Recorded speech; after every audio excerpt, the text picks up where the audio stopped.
Moloch, the abomination of the children of Ammon. Have you ever wondered what could drive a civilization to sacrifice its own children? What kind of god would demand the screams of infants as worship? Tonight, we're diving into one of history's most horrifying deities, a god so terrible that ancient texts called him the abomination, a god whose very name became synonymous with ultimate evil. This is the story of Moloch, and I promise you, the truth is far more disturbing than anything Hollywood could create. Stay with me, because what you're about to discover will change how you see ancient history forever. Picture this. It's a moonless night in ancient Canaan, around 700 BCE. The air is thick with incense and the smell of burning cedar. Drums pound in a rhythm that matches the racing hearts of the crowd gathered in the valley. At the center of it all stands a massive bronze statue, its arms outstretched, its belly glowing red-hot from the fires burning within. This is Moloch, and tonight he hungers. But before we witness what happens next, we need to understand something crucial. This isn't just a story about an ancient god that disappeared into the mists of time. The shadow of Moloch stretches across millennia, influencing empires, shaping religions, and even today, his name is invoked when we talk about systems that devour the innocent. So buckle up, because we're about to embark on a journey through fire, blood, and the darkest corners of human nature. Let me start by painting you a picture of the world where Moloch reigned. The ancient Near East wasn't like our world today. We're talking about a time when the line between the physical and spiritual realms was paper thin. Every thunderclap was a god's anger. Every drought was a divine punishment. Every victory in battle was a gift from the heavens. In this world, the gods were real, tangible forces that could make or break entire civilizations overnight. The land of Canaan, that fertile crescent stretching from modern-day Israel through Lebanon and into Syria, was a melting pot of cultures, languages, and yes, gods. Lots and lots of gods. We're not talking about the monotheistic religions that would later dominate this region. No, this was a time of radical polytheism, where every city had its patron deity, every natural force had its divine representation, and the pantheon was as crowded as a modern-day subway at rush hour. Among these gods, one stood out for his terrible majesty. His name was Moloch, though you might also see it spelled Molech, Molech, or even Malik in different texts. The name itself is fascinating. Scholars believe it comes from the Hebrew word Melech, which simply means king. But this wasn't just any king. This was the king who demanded the ultimate price. The king whose worship would echo through history as the very definition of abomination. Now, here's where things get really interesting. Moloch wasn't always seen as evil. In fact, to his worshippers, he was a god of immense power, a deity who could grant prosperity, military victory, and divine favor. But his gifts came with a price tag that would make your blood run cold. Moloch demanded child sacrifice, not occasionally, not as a last resort, but as a regular, expected part of his worship. Let me take you back to that scene we started with. The bronze statue of Moloch stood anywhere from 15 to 30 feet tall, depending on which historical account you believe. His head was that of a bull or calf, with great curved horns that caught the firelight. His body was humanoid, powerful, and imposing, with those outstretched arms that seemed to reach for the sky. But it was his belly that truly defined him. Hollow and furnace-like, it could be heated to temperatures that would make metal glow. The ritual was specific and horrifying. Parents, often dressed in ceremonial garments, would approach the statue with their children. Drums would beat louder and louder, not just for the ceremony, but to drown out the screams that would follow. The child, often an infant or toddler, would be placed in the heated bronze arms of Moloch. Some accounts say the arms were angled so the child would roll down into the fiery belly. Other descriptions suggest the arms themselves became red hot, burning the child before they fell into the flames below. Now, I know what you're thinking. This sounds like propaganda. This sounds like the kind of horror story one civilization would tell about its enemies to justify conquest or cultural superiority. And you're not entirely wrong to be skeptical. This is one of the hottest debated topics in ancient Near Eastern studies. Some scholars argue that the whole thing was exaggerated or even fabricated by later monotheistic writers who wanted to demonize the religions they were replacing. Others point to archaeological evidence and consistent historical accounts that suggest something deeply disturbing really did happen in the valleys outside Jerusalem and other Canaanite cities. Here's what we know for certain. Multiple ancient sources, from different time periods and different cultures, mention the practice of child sacrifice in connection with Moloch worship. The Hebrew Bible is full of condemnations of this practice. The book of Leviticus explicitly forbids it, saying, "You shall not give any of your children to offer them to Moloch, and so profane the name of your God."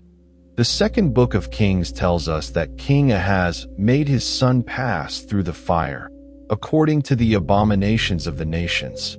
And perhaps most damningly, the prophet Jeremiah speaks of the valley of Hinnom, just outside Jerusalem, where they have built the high places of Baal to burn their sons in the fire as burnt offerings to Baal. But it's not just the Hebrew sources. Greek and Roman historians also mention this practice. Diodorus Siculus, writing in the 1st century BCE, described Carthaginian practices that sound remarkably similar. He wrote about bronze statues with extended arms into which children were placed, rolling down into a pit of fire.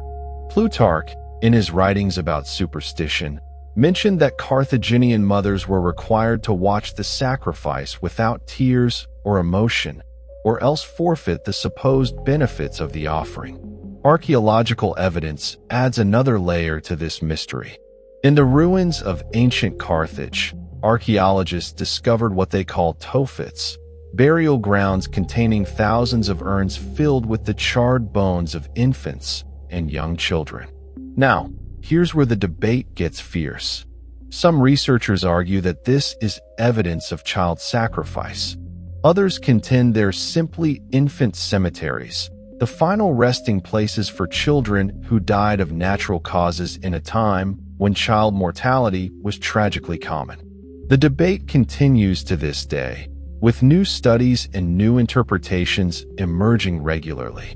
But let's dive deeper into the theology behind Moloch worship, because understanding why people might engage in such practices is crucial to understanding the full horror of this story.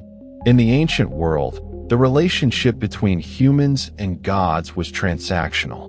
The gods provided rain, fertility, victory in battle, and protection from enemies. In return, humans provided worship, offerings, and sacrifice. It was a cosmic economy, and like any economy, the most valuable offerings theoretically brought the greatest returns. Animal sacrifice was common across virtually all ancient Near Eastern religions. A lamb, a bull, a dove, these were valuable commodities, representing wealth and sustenance. But what could be more valuable than an animal? What represented the ultimate offering, the sacrifice so profound that the gods couldn't possibly refuse the petitioner's request? A child, your own flesh and blood, the future of your lineage, the most precious thing you possess.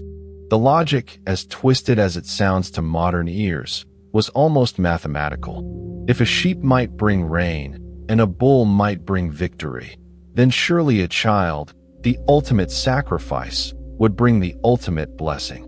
Maybe it would save a city from conquest. Maybe it would end a devastating plague. Maybe it would ensure prosperity for the entire community. The needs of the many outweigh the needs of the few.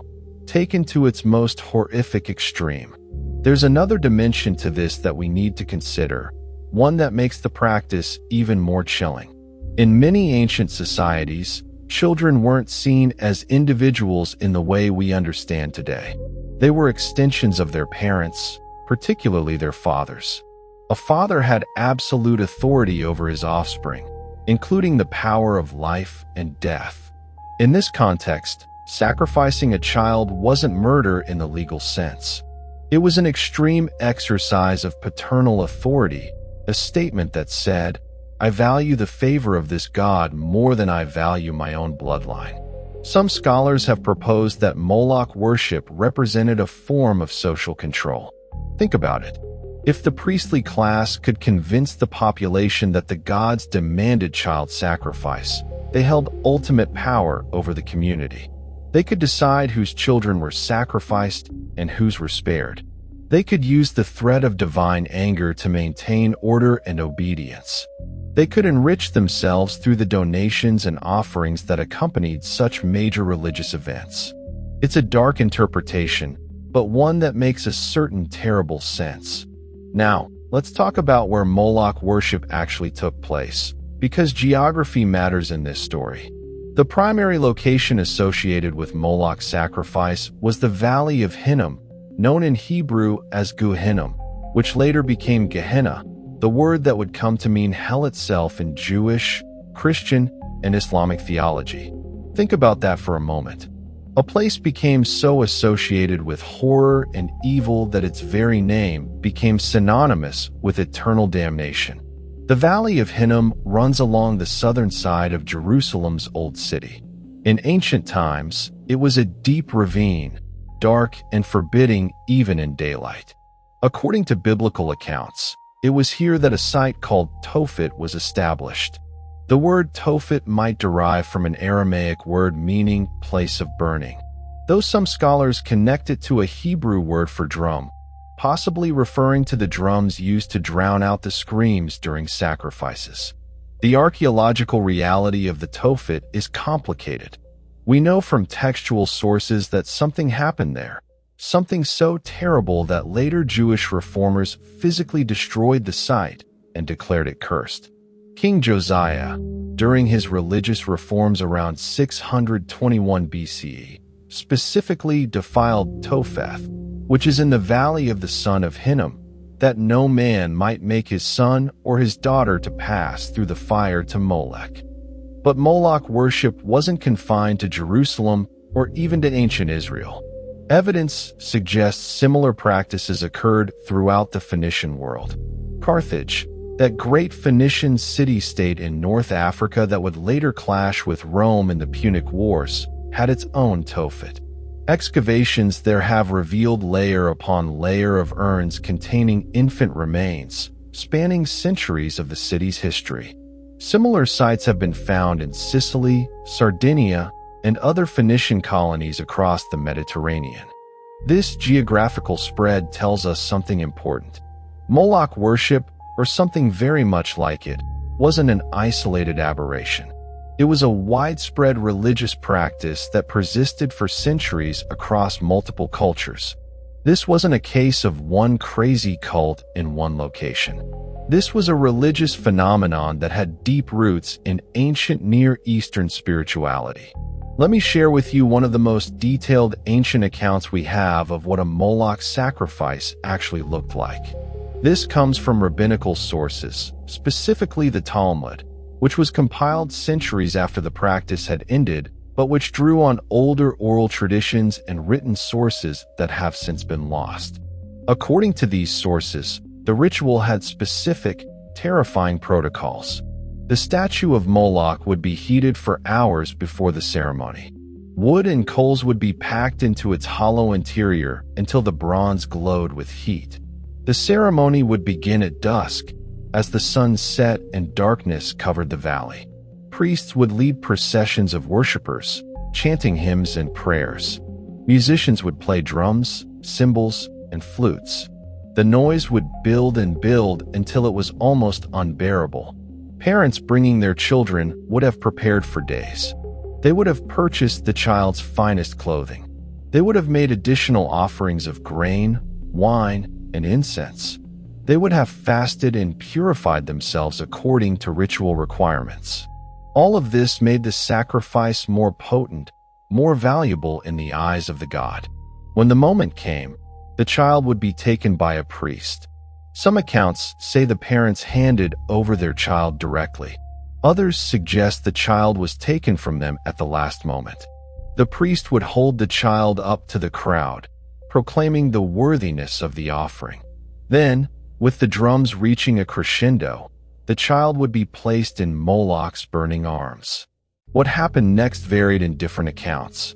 Some say death was instantaneous, that the heat was so intense the child didn't have time to suffer. But other accounts, particularly those from Greek and Roman sources describing similar Carthaginian practices, paint a much darker picture.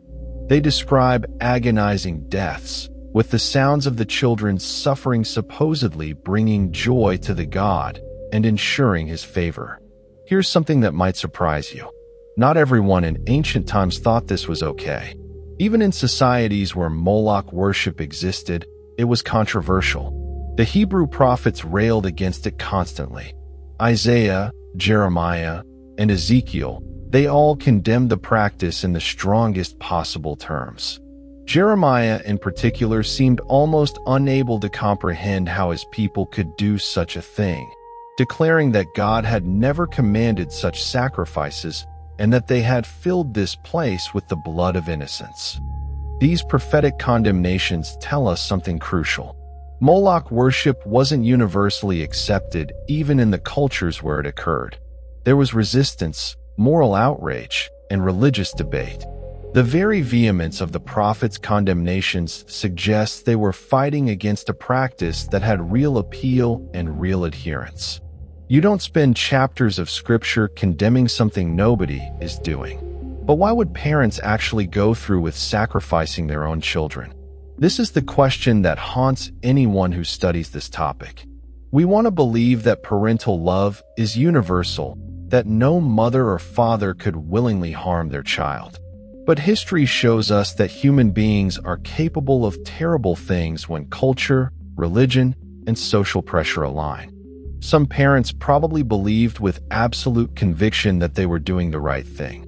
In a world where infant mortality was high and life was precarious, where droughts could mean starvation and military defeat could mean slavery or death, the promise of divine favor was incredibly powerful. If you genuinely believe that sacrificing one child could save your other children, save your city, save your people, could you make that choice? It's a trolley problem written in fire and blood. Other parents might have been coerced. Social pressure in ancient communities was immense. If your neighbors, your religious leaders, your king all expected you to participate in this ritual, refusing could mean ostracism, punishment, or worse. The few who resisted might have become outcasts, their families marked as impious, denied the protections and benefits of community membership. There's also a psychological phenomenon we need to consider called cognitive dissonance. Once someone has committed to a belief system, especially one that demands great sacrifice, they will go to extraordinary lengths to justify it. If you've already convinced yourself that Moloch is a powerful god who deserves worship, if you've already participated in the rituals and witnessed others make offerings, the mental gymnastics required to place your own child in those burning arms become, tragically, possible. Let me tell you about one specific historical figure whose story is intimately connected with Moloch worship. His name was Ahaz, and he was king of Judah in the 8th century BCE. According to the second book of Kings and 2nd Chronicles, Ahaz walked in the ways of the kings of Israel, and even burned his son as an offering, according to the despicable practices of the nations whom the Lord drove out before the people of Israel. Now, Ahaz wasn't some minor figure. He was king of Judah during a time of crisis. The kingdoms of Israel and Syria were allied against him, threatening to destroy Jerusalem and replace him with a puppet king. Ahaz was desperate. He needed divine intervention. And so, according to the biblical account, he turned to Moloch. Think about what this meant. Ahaz was a king in the line of David, ruler of a people who claimed Yahweh as their God. Yet in his moment of crisis, he turned to Moloch, apparently believing that this foreign deity could offer him something Yahweh could not or would not provide. His decision to sacrifice his own son represented not just a personal tragedy, but a theological crisis, a moment when the king of God's chosen people turned to the God of their enemies. The prophet Isaiah confronted Ahaz during this period. In one of the most famous passages in the Hebrew Bible, Isaiah offered Ahaz a sign from God, promising deliverance without the need for such desperate measures. But Ahaz, it seems, had already made his choice. His son died in the fires of Moloch, and Judah survived the immediate crisis, though the long-term consequences of Ahaz's apostasy would echo through the kingdom's history. Ahaz's story raises uncomfortable questions. Did his sacrifice work?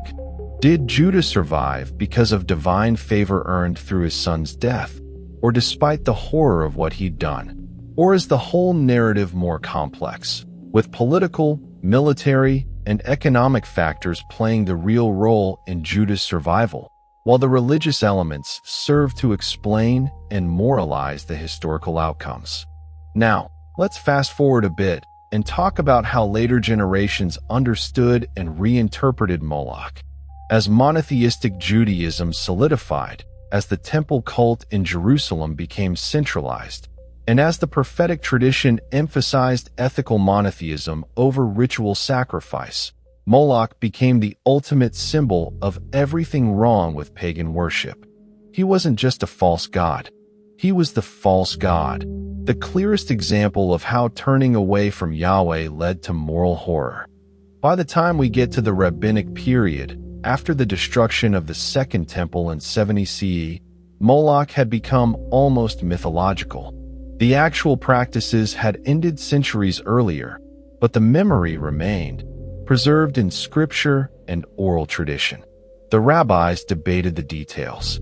Had the children been burned alive or merely passed through fire as some kind of dedication ceremony? Was Moloch a real deity or a title for Baal under another name? These debates show how the living memory of these practices had faded, replaced by theological interpretation and moral lesson-making. Christianity inherited this Jewish horror of Moloch. Early Christian writers used Moloch as an example of the depravity of paganism, proof that the old gods were really demons in disguise. They pointed to Moloch worship as evidence that human beings, without the revelation of Christ, would sink to any depths of moral corruption. This interpretation served a dual purpose. It validated Christianity's claim to moral superiority while also explaining why God had allowed the destruction of the Canaanite peoples, the conquest narratives in the Hebrew Bible that seem so troubling to modern readers suddenly had justification. These people sacrificed children. They worshipped Moloch. They had to be stopped. Islam, too, recognized Moloch, though he appears less frequently in Islamic texts. The Quran doesn't mention him by name, but Islamic scholars, drawing on Jewish and Christian sources as well as pre-Islamic Arabian traditions, included Moloch in their catalogs of false gods and demons. He became part of the broader Islamic understanding of Jahiliyyah, the age of ignorance before Muhammad's revelation, when humanity had strayed far from the pure monotheism of Abraham. But here's where the story takes a really fascinating turn. Moloch didn't stay buried in the ancient past. His name and his symbolism were resurrected in the modern world, taking on new meanings that his ancient worshippers never imagined. During the Enlightenment and into the Industrial Age, Moloch became a metaphor. Writers and social critics used his name to describe any system that consumes the vulnerable, especially children, in pursuit of power or profit. John Milton, in his epic poem Paradise Lost, included Moloch among the fallen angels, the demons who followed Satan in his rebellion against God. Milton's Moloch is horrid king besmeared with blood of human sacrifice and parents' tears. He's depicted as the fiercest of the devils, the one most eager for continued war against heaven, willing to risk total annihilation rather than submit. Milton transformed an ancient god into a literary character, but one whose essence remained true to his origins, a being whose very existence was predicated on violence and destruction.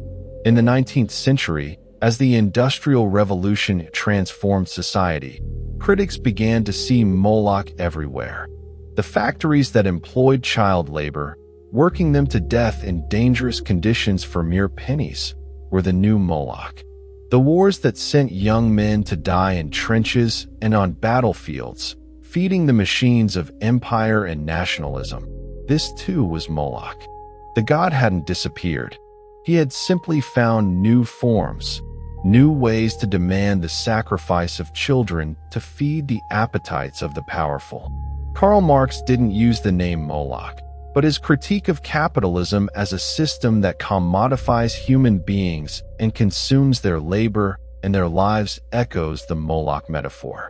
Later Marxist writers made the connection explicit, arguing that capitalism was a modern Moloch, demanding the sacrifice of workers, including children, on the altar of profit and accumulation. In the 20th century, the Moloch metaphor took on even darker dimensions. The totalitarian regimes of Nazi Germany and Stalinist Russia, which sacrificed millions of lives to their ideologies, were compared to Moloch. The Holocaust, the Gulags, and the killing fields of Cambodia were all described as Molochian in their systematic destruction of human life. The ancient god who demanded children had become shorthand for any system that treats human beings as expendable resources. Allen Ginsberg, the Beat poet, wrote one of the most famous modern invocations of Moloch in his 1956 poem Howl. In a section of the poem, Ginsberg rails against the dehumanizing forces of modern America, repeating Moloch like a curse or a prayer. Moloch, whose mind is pure machinery. Moloch, whose blood is running money. For Ginsberg, Moloch represented everything soulless and destructive in post-war American capitalism and conformity. Today, the term Moloch has entered internet culture and philosophical discourse in new ways. There's a concept in game theory and AI safety research called a Moloch trap or multipolar trap. It describes situations where everyone involved knows they're engaged in destructive competition, but no one can afford to stop, because doing so would mean being destroyed by the others who continue. It's an arms race with no winners, only survivors and casualties. The system itself becomes Moloch, demanding ever greater sacrifices while offering no real benefits, only the cold comfort of not being the first to lose. Think about social media platforms competing for user attention and engagement, even when they know their products may be harmful to mental health. Think about nations caught in arms races, spending vast sums on weapons no one wants to use. Think about companies cutting environmental and safety standards to stay competitive, knowing they're contributing to long-term catastrophe. In all these scenarios, the participants are trapped in a game where rationality leads to destruction. Moloch lives. But let's return to the ancient world for a moment, because there's a question we haven't fully addressed. Did Moloch actually exist? I don't mean did people worship a god by that name. We know they did. I mean, was there really a supernatural entity, a demon or fallen angel or an ancient spirit that demanded blood sacrifice? Or was Moloch entirely a human creation, a projection of our own capacity for violence onto an imaginary divine figure? From a historical and anthropological perspective, Moloch was clearly a human construction. Gods are created by cultures to explain the world, to provide meaning, to organize social life, and to give structure to the relationship between the individual and the cosmos. Moloch served these functions for his worshippers. He explained why bad things happened. They'd angered the god. He provided a mechanism for trying to control an unpredictable world, make the proper offerings, and receive divine favor. He organized society around the temple, the priesthood, and the rituals that maintained cosmic order. But from a theological perspective, the question is more complex. If you're someone who believes in a spiritual dimension to reality, if you think there are forces beyond the material world that can influence human affairs, then Moloch takes on a different character. In Jewish and Christian tradition, Moloch isn't usually considered a real god in the sense of being a legitimate divine being. Instead, he's understood as either a demon masquerading as a god or as a false idol that has no real power, but through which demonic forces can operate. This interpretation suggests that when people worshipped Moloch, they were actually opening themselves to malevolent spiritual influences. The horrible practices associated with his worship, the child sacrifice, the brutality, the moral corruption, these weren't just human evil. They were the result of demonic deception, of dark spiritual forces convincing people to do terrible things in the name of religion. Whether you find this theological interpretation compelling probably depends on your broader worldview. But either way, the impact was the same. People believed Moloch was real. They believed he had power. And that belief led them to commit acts of horrifying cruelty. Let me share something that might make you uncomfortable. Some researchers have proposed that the intensity of later religious prohibitions against Moloch worship suggests it was actually effective in some way. Not that Moloch was real or that child sacrifice actually earned divine favor, but that the practice served important social and political functions that made it attractive despite its horror. Consider this. In a time before modern medicine, before reliable agriculture, before any real understanding of how the world worked, life was precarious. Infant mortality was staggeringly high. Most children didn't live to see their 5th birthday. In this context, child sacrifice might have been a way of asserting control over an uncontrollable situation. By making the death of a child a choice, a ritual, an offering to the gods rather than a random tragedy, parents and communities could find meaning in their suffering. Some anthropologists have suggested that child sacrifice might have been a form of population control in times of extreme resource scarcity. If a community faced starvation, if there wasn't enough food to feed everyone, selecting certain children for sacrifice could be framed as a religious necessity rather than a moral failure. Moloch provided a justification for doing what survival might have demanded anyway. These interpretations are deeply controversial, and rightly so. They risk normalizing or rationalizing an abhorrent practice. But understanding why people did terrible things isn't the same as excusing those things. It's about acknowledging the full complexity of human nature and human history. Now, let's talk about the flip side of Moloch worship, the people who resisted. Because for every parent who placed a child in Moloch's arms, there were others who refused.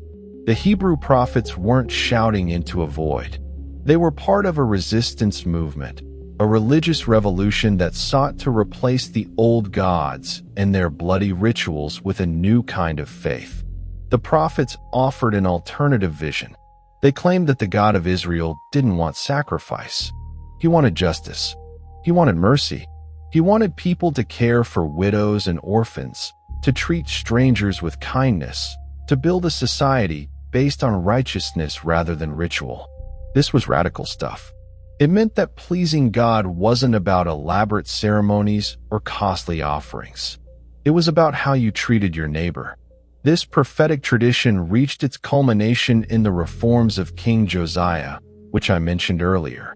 Around 621 BCE, during renovation work on the temple in Jerusalem, a scroll was discovered. This scroll, which scholars believe was an early version of the Book of Deuteronomy, contained laws that explicitly prohibited Moloch worship and centralized all legitimate worship in Jerusalem. Josiah used this discovery to launch sweeping religious reforms. He destroyed the Tophet in the Valley of Hinnom, desecrating it so thoroughly that it could never be used for sacrifice again. He removed the high places, the local shrines where people had worshipped various gods, including Moloch. He killed the priests who had facilitated these practices. It was a violent purge, but one aimed at ending violence. The irony wasn't lost on later commentators. Josiah's reforms didn't completely end Moloch worship. These practices had deep roots, and old habits die hard. But they marked a turning point. After Josiah, after the Babylonian exile that would come a few decades later, after the return and the rebuilding of the temple, Moloch worship faded from Jewish practice. The religion had evolved. The god who had once demanded everything, even children, had been replaced by a god who demanded something harder: ethical living, justice, and mercy. Christianity continued and amplified this transformation. The story of Abraham and Isaac, which appears in the book of Genesis, took on new significance. God commands Abraham to sacrifice his son, Isaac, but at the last moment, provides a ram as a substitute. Christian interpreters saw this as God definitively rejecting human sacrifice. The message was clear. Unlike Moloch, the God of Abraham didn't actually want dead children. He wanted obedience, faith, and trust, but not at that cost. The ultimate Christian reinterpretation came in the figure of Jesus himself. If Moloch demanded that parents sacrifice their children, the Christian God sacrificed his own son. It was a complete inversion of the Moloch narrative. Instead of humans offering up their children to appease an angry God, God offered up his child to save humans. The theology here is complex and has been debated for 2 millennia, but the symbolic reversal is clear and intentional. Now, I want to take you on a bit of a detour because there's a related phenomenon we need to discuss. Moloch wasn't the only god in the ancient Near East associated with child sacrifice. There was also a deity called Baal, and the relationship between Baal worship and Moloch worship is complicated and contested. Baal was a Canaanite god associated with storms, fertility, and agricultural abundance. He was actually a pretty popular deity, worshipped across the Levant in various forms. Some scholars argue that Moloch wasn't actually a separate god at all, but rather a title or epithet for Baal. The word Molech or Melech, meaning king, might have been a way of referring to Baal and his role as divine ruler. This interpretation suggests that what the Hebrew Bible calls Moloch worship was really just a particularly intense or extreme form of Baal worship. The two cults might have been intimately connected, with some Baal worshippers engaging in child sacrifice while others did not. This would explain why the prophets often condemn Baal and Moloch in the same breath, as if they were two aspects of the same problem. But other scholars maintain that Moloch was indeed a distinct deity with his own cult and his own requirements. They point to the specific terminology used in biblical texts, the consistent association of the name Moloch with child sacrifice, and the archaeological evidence suggesting that while Baal worship was widespread, the most extreme sacrificial practices were confined to specific locations and contexts. The truth probably lies somewhere in between. The ancient Near Eastern religious landscape was fluid and syncretic. Gods were combined, separated, reinterpreted, and borrowed across cultural boundaries.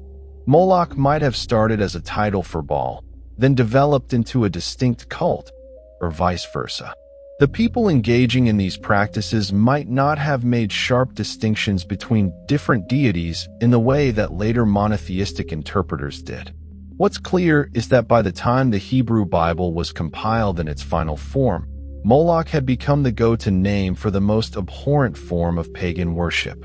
Whether he was originally distinct from Baal or not, he had become distinct in Jewish theological understanding. He was the ultimate other, the clearest example of what Israel was supposed to reject. Let me tell you about another location where Moloch-type practices occurred: Carthage. This Phoenician city in North Africa, founded around 814 BCE, became one of the great powers of the ancient Mediterranean. At its height, Carthage controlled vast trading networks, commanded powerful military forces, and rivaled Rome itself for dominance. And according to multiple ancient sources, Carthage was also a place where child sacrifice was practiced on a scale that dwarfed anything that happened in Canaan. The Greek historian Diodorus Siculus, writing in the 1st century BCE, described Carthaginian practices during times of crisis. According to his account, when the city was threatened by the invasion of Agathocles of Syracuse in 310 BCE, the Carthaginians believed they had angered the gods by substituting purchased children for children of noble families in their sacrificial rituals. To rectify this and win back divine favor, they sacrificed over 200 children of the aristocracy. Diodorus's description of the mechanism used is chilling. He writes of a bronze statue of Kronos, which the Carthaginians called Baal-Hamon, with outstretched hands sloping downward. Children placed in these hands would roll down into a fiery pit. The statue was surrounded by flute players and drummers whose music would drown out the cries. Now, we have to be cautious here. Greek and Roman sources were often hostile to Carthage, especially after the Punic Wars, when Rome destroyed the city and needed to justify that destruction. These accounts might be exaggerated or even fabricated as anti-Carthaginian propaganda. The child sacrificing others is a common trope in ancient literature, used to dehumanize enemies and justify violence against them. But then there's the archaeological evidence. The Tophet of Carthage, discovered and excavated in the 20th century, contained thousands of urns filled with the cremated remains of infants and young animals. The site was used for centuries, with layer upon layer of burials. Inscriptions found at the site make dedications to Baal-Hamon and his consort Tanit, and use terminology that some scholars interpret as referring to child sacrifice. The debate over how to interpret this evidence is fierce and ongoing. Those who believe the sources about child sacrifice point to the sheer number of infant remains, the burn patterns on the bones, and the dedicatory inscriptions. Those skeptical of child sacrifice argue that these are simply infant cemeteries, that the burning was part of cremation practices for children who died naturally, and that the inscriptions are memorial dedications, not sacrifice dedications. Recent studies using DNA analysis and careful examination of the bones have produced conflicting results. Some researchers conclude that the children were indeed healthy before their deaths and showed signs of being burned alive. Others argue that the mortality patterns are consistent with natural infant death rates in the ancient world, and that the burning occurred post-mortem as part of burial rites. What we can say with certainty is that Carthage had a cult site, called a Tophet like the one near Jerusalem, where infant remains were buried with religious dedications. Whether those infants died naturally or through sacrifice, and whether the practices at Carthage were the same as practices at Jerusalem's Tophet, remain open questions that may never be fully resolved. The Carthaginian connection brings up another fascinating aspect of the Moloch story, its relationship to Phoenician colonization and culture. The Phoenicians, that great seafaring people who gave the world the alphabet, spread their culture and their religion throughout the Mediterranean. Everywhere they founded colonies, from Cyprus to Spain, from North Africa to Sicily, they brought their gods, their customs, and possibly their sacrificial practices. This means that Moloch worship, or something similar, might have been far more widespread than the biblical account suggests. It wasn't just a Canaanite or Israelite phenomenon. It was a feature of an entire cultural sphere, one that stretched across the ancient world. The implications of this are staggering. We're not talking about an isolated cult or a local aberration. We're talking about a religious system that persisted for perhaps 1,000 years or more across multiple civilizations, involving potentially hundreds of thousands of participants. Yet it ended. That's what's remarkable. Despite being deeply embedded in ancient Near Eastern culture, Despite having the backing of powerful priestly classes and established traditions, despite being tied to social structures and economic systems, Moloch worship disappeared. How did that happen? Part of the answer is military conquest. When the Babylonians destroyed Jerusalem in 586 BCE and carried the Jewish elite into exile, they disrupted the entire religious system. When they returned decades later under Persian rule, they rebuilt their religion in a new form, one that emphasized scripture, synagogue, and the law over the temple cult and its sacrifices. The old practices, including the worship of Moloch, were not reinstated. In Carthage, the end came even more decisively.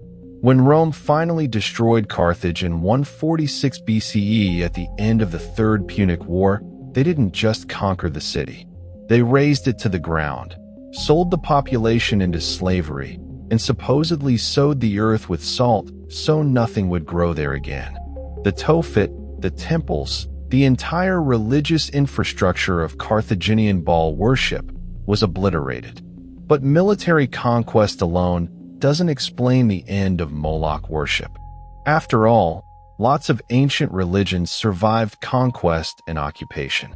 The deeper answer lies in a transformation of consciousness, a moral and theological evolution that made such practices increasingly unthinkable. The Axial Age, a term coined by philosopher Karl Jaspers, refers to a period roughly between 800 and 200 BCE when major spiritual and philosophical traditions emerged across the world. In China, you had Confucius and Laozi. In India, the Buddha and the Upanishadic thinkers. In Persia, Zoroaster. In Greece, the pre-Socratic philosophers and later Socrates, Plato, and Aristotle. And in the Near East, the Hebrew prophets. What all these traditions shared was a move away from ritual sacrifice and toward ethics. They emphasized inner transformation over external observance. They questioned whether the gods really wanted blood and burnt offerings, or whether true religion was about justice, compassion, and wisdom. This wasn't a coordinated movement. These cultures had little to no contact with each other, but something in the human spirit seemed ready for this evolution. In the Jewish context, this shift is visible in the prophetic literature. Isaiah has God saying, "I have had enough of burnt offerings of rams and the fat of fed beasts. I do not delight in the blood of bulls, or of lambs, or of goats." Micah asks rhetorically, "Shall I give my firstborn for my transgression, the fruit of my body for the sin of my soul?" And answers, "He has told you, O mortal, what is good, and what does the Lord require of you but to do justice, and to love kindness, and to walk humbly with your God?" This prophetic revolution made Moloch worship not just illegal, but literally unthinkable. How could you sacrifice a child to God when God himself said he never wanted such things, when the whole point of religion was to create a just and merciful society? When the measure of faith was how you treated the most vulnerable, not how lavishly you could propitiate the divine. Christianity and Islam, both heirs to this prophetic tradition, carried this ethical monotheism even further. Both religions explicitly prohibited human sacrifice. Both made the protection of the innocent, especially children, a religious obligation. Both developed theological frameworks that made the very idea of Moloch-type worship demonic and evil. The god who demanded child sacrifice became, in these traditions, the ultimate representation of Satan, the adversary who seeks to corrupt and destroy humanity. So Moloch worship ended, at least in its literal, ancient form. But as we've discussed, the metaphor, the archetype, the shadow of Moloch persists. And this raises a troubling question. Have we really moved beyond Moloch? Or have we simply found new ways to sacrifice our children? Consider modern warfare. When nations send their young people to fight and die in wars, often wars that serve the interests of the powerful rather than necessary self-defense, Is that not a form of sacrifice? The language we use around military service, offering, sacrifice, and serving the nation echoes religious terminology. Young lives are consumed in service to abstract entities like the nation-state or geopolitical strategy. Moloch in a different uniform. Consider the climate crisis. We're currently conducting a massive, uncontrolled experiment with our planet's atmosphere, one that will have its most severe effects on future generations. Today's children and the children they'll have will live in a world we've made more dangerous, more unstable, more hostile to human flourishing. We know this is happening. We know how to stop it, or at least slow it. But we continue because changing course would require sacrifices from powerful interests. We're burning our children's future to fuel our present. How is that different from Moloch? Consider the epidemic of youth mental health crises, driven in part by social media platforms designed to be addictive, to capture attention at any cost, to prioritize engagement over well-being. We've created systems that we know are harming kids, increasing rates of anxiety, depression, and suicide. But these systems are incredibly profitable, so they persist. The children suffer. The corporations prosper. Moloch would approve. Consider poverty and inequality. In the richest countries in human history, children go hungry. They lack health care. They live in substandard housing. They attend under-resourced schools. They're locked in cycles of generational poverty. We have the resources to change this. We choose not to. We've decided that other priorities, whether tax cuts for the wealthy, military spending, or simply the convenience of not having to restructure our economic systems, matter more than the well-being of these children. What is that if not a modern Tophet?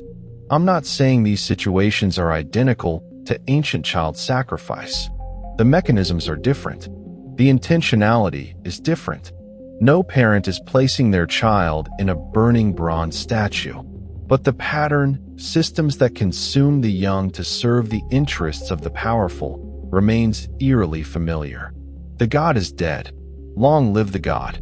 Allen Ginsberg saw this clearly when he wrote Howl. His Moloch was machinery, money, capitalism, conformity, the dehumanizing forces of modern industrial society. But we could just as easily speak of Moloch the algorithm, optimizing for engagement while degrading mental health. Moloch, the market, demands efficiency at the cost of worker well-being and environmental stability. Moloch, the arms race, forcing nations to pour resources into weapons no one wants to use. Moloch is the political system, where short-term election cycles prevent long-term thinking about the future we're creating for our children. The Moloch trap I mentioned earlier, the multipolar trap where rational actors are forced into destructive competition, is perhaps the most insidious form because it feels inevitable. No one person, no one company, no one nation is making the decision to sacrifice the future. Everyone is just responding to incentives, playing the game as they find it. But the aggregate result is the same.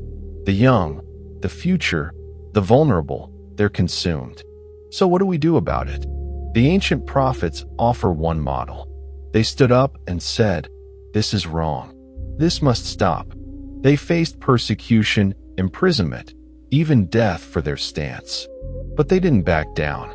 They insisted that another way was possible, that the gods didn't actually want blood, that true religion was about building a just and merciful society. We need modern prophets willing to stand up to our modern Molochs. People who will call out the systems that sacrifice children, whether literally through war and neglect, or figuratively through the destruction of their future. People who will insist that we can and must organize our societies differently, that profit isn't more important than people, that the well-being of the next generation should be our highest priority. But here's the thing about the original prophetic movement. It didn't just criticize. It offered an alternative vision. It said, instead of sacrifice, practice justice. Instead of ritual, show mercy. Instead of appeasing the gods, care for your neighbor. They gave people something to move toward, not just something to move away from. So what's our alternative vision? What does a world look like that has truly moved beyond Moloch? I think it starts with a simple principle that many people across many traditions have articulated in various ways. Every child matters. Every young person deserves a chance to flourish.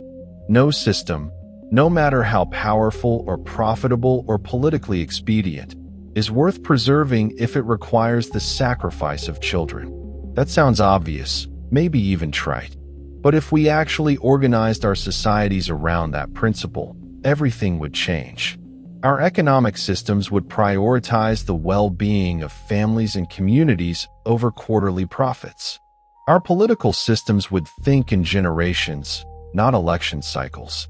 Our technology would be designed with child safety as a primary concern, not an afterthought.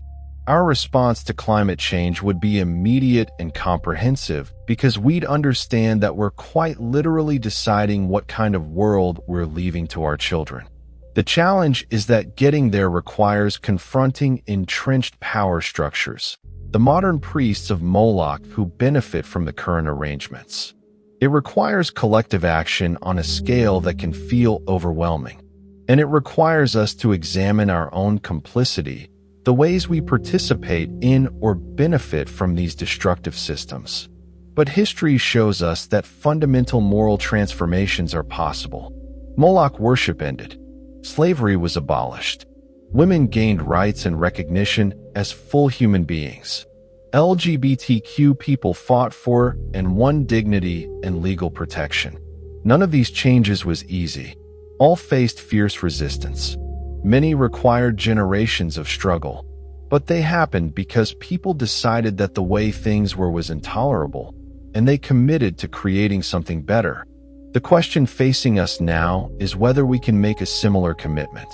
Can we look honestly at the ways our world sacrifices children, literally and metaphorically, and say no more? Can we build systems that actually prioritize the well-being of the young and the vulnerable?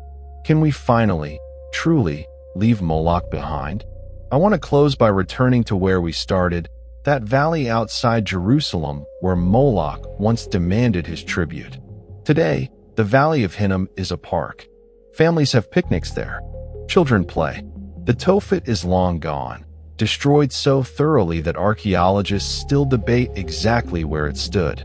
The bronze statue, if it ever existed, has been melted down and recycled into other things. The drums are silent.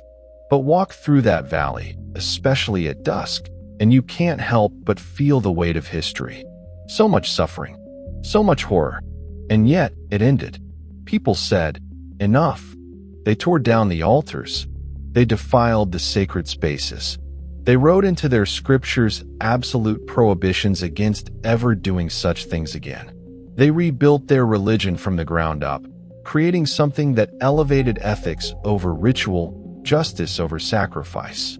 If they could do that, with far less knowledge, far fewer resources, and far less power than we have today, what's our excuse? Why can't we look at the systems sacrificing our children and commit to tearing them down? Why can't we insist on something better? The shadow of Moloch is long, stretching from those ancient fires into our present moment. But shadows can be dispelled by light. And that light comes from us, from our choices, from our refusal to accept the unacceptable, from our commitment to building a world where no child, anywhere, for any reason, is sacrificed to serve the powerful. Moloch was called the abomination. Let's make sure that judgment sticks, that we look at anything that consumes children, whether ancient religious ritual or modern economic system, and recognize it for what it is, abominable, intolerable, and something we have the power to end. Thank you for staying with me through this dark and difficult journey. If this video made you think, if it challenged you, if it disturbed you in productive ways, please consider sharing it. Hit that subscribe button if you want more deep dives into history, mythology, and the forces that shape our world. And most importantly, carry this question with you. What are the Molochs in your world, and what are you going to do about them? The ancient fires have gone cold. Let's make sure they stay that way.